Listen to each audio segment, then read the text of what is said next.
ভাবুন তো, একটা মিষ্টির দোকান খুলে আপনি যদি লিখে দেন দার্জিলিং চা বা বালুচরী শাড়ি, তাহলেই কি সেটা আসল হয়ে যাবে?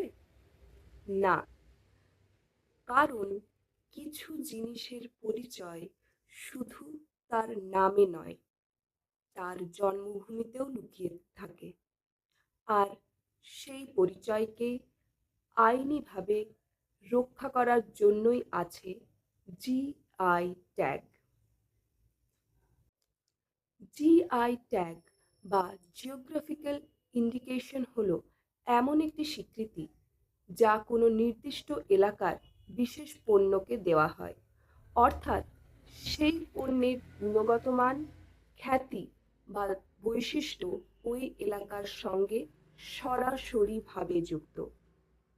সহজ করে বললে, দার্জিলিংয়ের চা, শান্তিপুরের শাড়ি বা কৃষ্ণনগরের মাটির পুতুল, এই সবের আসল পরিচয়